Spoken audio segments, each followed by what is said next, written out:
생명 비타민 19번째. 하나님의 복은 환경이 아니라 순종에 좌우된다. 순종은 하나님의 복을 얻어내기 위한 수단이 아니라 순종하는 것 자체가 복임을 하나님은 말씀하십니다. 하나님께서 이미 수많은 복을 주셨는데 그것을 받아 누릴 수 있는 준비가 순종입니다. 신명기 28장 2절에서 3절입니다. 만약 내가 내 하나님 여호와께 순종하면 이 모든 복이 너와 함께하고 너를 찾아올 것이다. 너는 성 안에서 복을 받고 들판에서도 복을 받을 것이다. 하나님의 복은 환경에 좌우되지 않는다고 말씀하십니다. 환경이 아니라 순종에 좌우된다는 것을 가르쳐주고 있습니다. 성 안에 있어도 복된 삶이고 들에 있어도 복된 삶입니다. 서금이냐 들이냐가 중요한 것이 아닙니다. 도시냐 농촌이냐 국내냐 회야냐가 중요하지 않습니다. 사람들은 어디에 사느냐 어떤 환경이냐에 따라 삶이 달라진다고 생각합니다. 그러나 장소나 상황보다 중요한 것은 하나님께 순종하느냐입니다. 그것이 복된 삶의 중요한 원리입니다. 순종하는 삶은 상황에 끌리는 것이 아니라 상황을 이끌어가는 삶입니다. 두 종류의 삶이 있다고 합니다. 하나는 온도계 같은 삶입니다.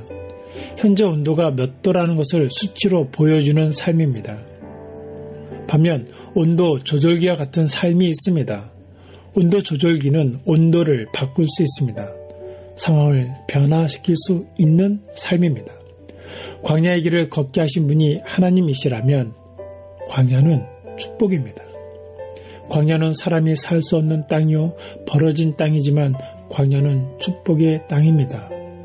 광야에서 발견할 수 있는 축복이란 무엇을 많이 가졌느냐가 아니라 누구와 함께 있느냐는 것입니다. 하나님과 함께하는 순종의 삶이라면 광야는 축복입니다. 더 큰 기적을 경험할 수 있기 때문입니다. 더 큰 하나님의 은혜가 임하기 때문입니다. 성읍에서도 복을 받고 들판에서도 복을 받습니다. 환경이 변수가 아니라 순종이 변수입니다. 신명기 18장 4절에서 6절입니다. 내 몸에서 나는 것이 복을 받을 것이며 내 땅에서 나는 것과 내 가축의 새끼 곧 소들의 새끼인 송아지들과 양들의 새끼인 어린 양들이 복을 받을 것이다. 내 바구니와 내 반죽 그릇이 복을 받을 것이다. 내가 들어와도 복을 받고 나가도 복을 받을 것이다.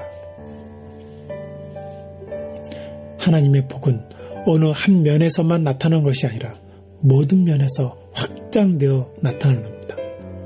안에서 복된 삶이 밖에서도 복된 삶으로 나타납니다. 진정한 복은 어느 한 면에서만 나타나지 않습니다.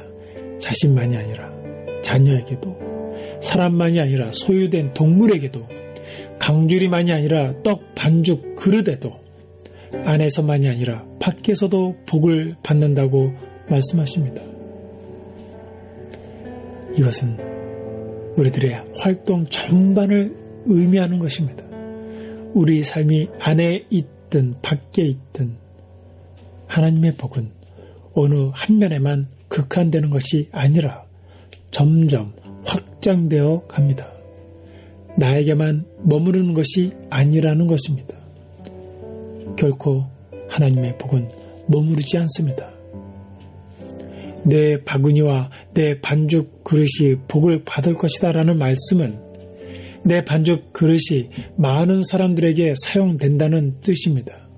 내 반죽 그릇이 날마다 차고 넘쳐서 풍족한데도 차고 넘치는 것을 복되다는 것이 아니라 내 바구니가 많은 사람에게 쓰임 받는 것입니다. 들어와도 복을 받고 나가도 복을 받는 삶입니다. 하나님의 복은 절대로 한 곳에 머무르는 법이 없습니다. 하나님께서 이스라엘 백성들을 선택하신 이유는 바로 축복의 통로로 삼으신 것입니다. 하나님의 축복이 한 곳에 머무르는 법이 없기 때문에 통로로서의 역할을 이스라엘 백성들은 감당해야 했습니다. 그러나 그들은 사해 바다처럼 받기만 했지 나눠주는 일에 실패함으로 죽은 바다, 즉 사해가 되었습니다. 물을 흘러주는 갈릴리 호수 주위에는 풍성한 생명들로 가득했습니다.